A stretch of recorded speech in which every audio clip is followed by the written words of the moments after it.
హెరవీ sisters channel కి స్వాగతం. ఎలా ఉన్నారు? బాగున్నారా? ఈ రోజు మీకు పచ్చి మామిడికాయ పప్పును చేసి చూపిస్తాను.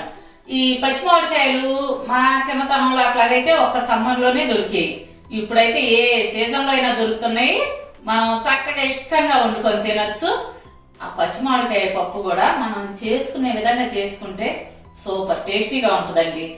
నేను ఎలా తయారు చేయాలో చేసి చూపిస్తాను, చూసేయండి. ఈ పప్పుకి ముందుగా కందిపప్పు శుభ్రంగా కడిగి పెట్టుకోవాలండి. కొంతమంది నానబెట్టుకుంటారు ఒక అర్ధ గంట ముందు. నేను ఒక 10 నిమిషాల ముందు కడిగి ఉంచుకున్నాను. ఈ కప్పుతో ఒక కప్పు తీసుకున్నాను. తగినన్ని నీళ్లు పోసి మనం ఈ పప్పుని ఉడికించుకుందాం. స్టవ్ వెలిగించి ఇప్పుడు పాన్ పెట్టుకొని 3 లేదా 4 విజిల్స్ రానివ్వండి. పప్పు చక్కగా ఉడుకుంటుంది. ఈ విధంగా విజిల్ పోయిన తర్వాత ఇదిగోండి పప్పు ఉడికింది.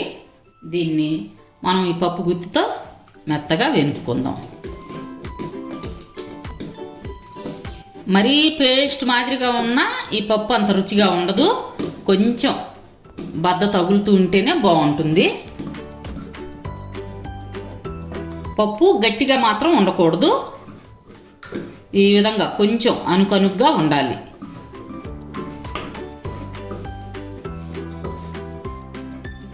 మీ దగ్గర ఇట్లా పప్పు గుత్తుంటే పప్పు గుత్తి తీసుకోండి, లేకపోతే గరిటతో అయినా ఎనుపుకోవచ్చు. ఇప్పుడు ఈ పప్పుని పక్కన పెట్టేసుకుందాం. స్టవ్ వెలిగించి బండి పెట్టుకొని టేబుల్ స్పూన్ ఆయిల్ వేసుకోండి. నూనె కాగిన తర్వాత లో ఫ్లేమ్ పెట్టుకోవాలి. ఇప్పుడు తాలింపు వేసుకుందాము. తాలింపు గింజలు 1 స్పూను, పచ్చెనగపప్పు 1 స్పూను, ఇవి మాత్రం కంపల్సరీ వేసుకోండి. ఈ పప్పుకి మంచి టేస్ట్ వస్తుంది. 3 ఎండుమిర్చి, అలాగే కొంచెం కరివేపాకు,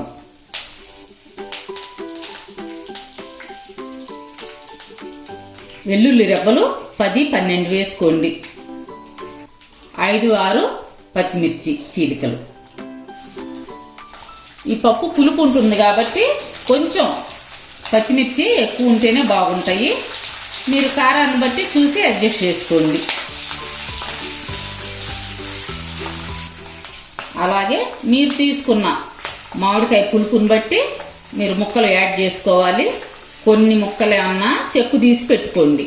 కొన్ని ముక్కలు అంటే సగం ముక్కలు చెక్కు తీయకుండా, అంటే పైన తోలు తీయకుండా ఉంచుకోవాలి. కొన్ని మాత్రం తోలు తీసి వేసుకోవాలి. ఇప్పుడు ఇవి ముక్కలు ఇందులో వేద్దాం. ఈ తోలు ఉన్న ముక్కలు మనకు మధ్య మధ్యలో పంటి కింద తగులుతూ చాలా టేస్టీగా ఉంటుందండి ఈ పప్పు. అలాగే 1/2 స్పూను పసుపు. ఇప్పుడు తగినంత ఉప్పు వేసుకోండి.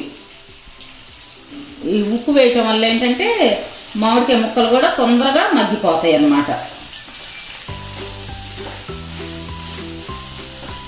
కొంచెం సేపు మూత పెట్టి మగ్గనిద్దాం.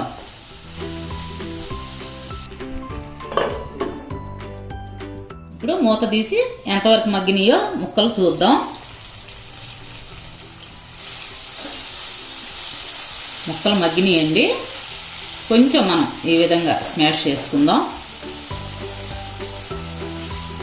మరీ మెత్తగా మెదిగిపోతే మనకి ఆ పప్పు అంత టేస్ట్ ఉండదు. కొంచెం పంటి కింద తగులుతూ ఉంటేనే బాగుంటుంది. నాకైతే అలాగే ఇష్టం.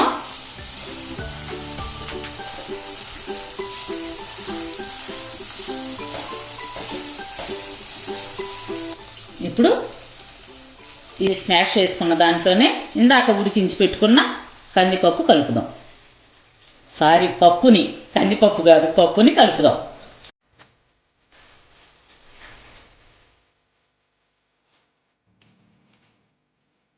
పెళ్లి భోజనాల్లో ఇదే విధంగా ఉంటుందండి పప్పు. ఇప్పుడు స్టవ్ కట్టేసి అందులో మనం 1 స్పూను పచ్చి కొబ్బరి కలుపుకోవాలి. అలాగే కొంచెం కొత్తిమీర, ఫైనల్గా 1 స్పూను నెయ్యి. ఏ పప్పుకైనా నెయ్యి యాడ్ చేస్తే సూపర్ టేస్ట్ వస్తుందండి. ఆ పప్పు రుచి అసలు చెప్పలేమన్నమాట. ఇప్పుడు పచ్చి మామిడికాయ పప్పు రెడీ అయింది. ఇందులో మీకు కావాలి అనుకుంటే పచ్చి కారం కూడా యాడ్ చేసుకోవచ్చు, అంటే ఎర్రకారం అన్నమాట. కానీ పచ్చి మామిడికాయ పప్పులో ఎర్రకారం మేమైతే వాడము. మీకు కావాలనుకుంటే ఎర్రకారం కూడా యాడ్ చేసుకోండి. ఇప్పుడు రెడీ అయిపోయింది. దీన్ని ఒక సర్వింగ్ బౌల్లోకి మార్చుకుందాం.